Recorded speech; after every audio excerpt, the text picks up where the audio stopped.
This gets us to the other bits of this. I know it's very fashionable for some people to say, oh, it's only 439 words and there's no bigger thing. And that's all just background material you don't need to pay attention to. But if you get into that, if you get into that, of course, we know that the Uluru Statement, which Albo promised would be voice, treaty, and truth-telling. We all know what that means, because you see where that truth-telling leads. Well, you wind up with this school in the Sutherland Shire in Sydney, where kids have been... Preschool, where little tiny kids have been forced to apologize for British colonialism, for the arrival of the British. So think about that.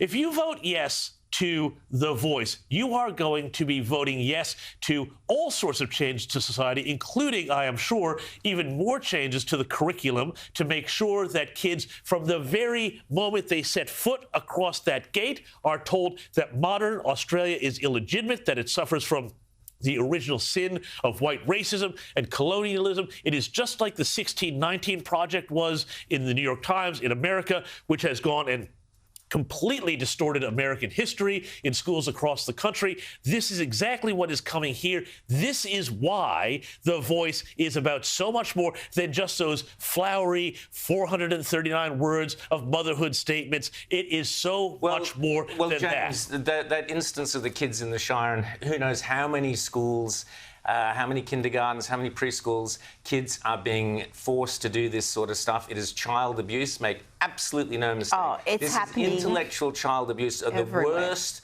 sort, where you have teachers basically making children feel ashamed of their own heritage. It's Soviet. It's disgusting. It's collective guilt. It is wrong on every level, and shame on those teachers responsible, and parents should whip their kids out of those schools as fast as they possibly can.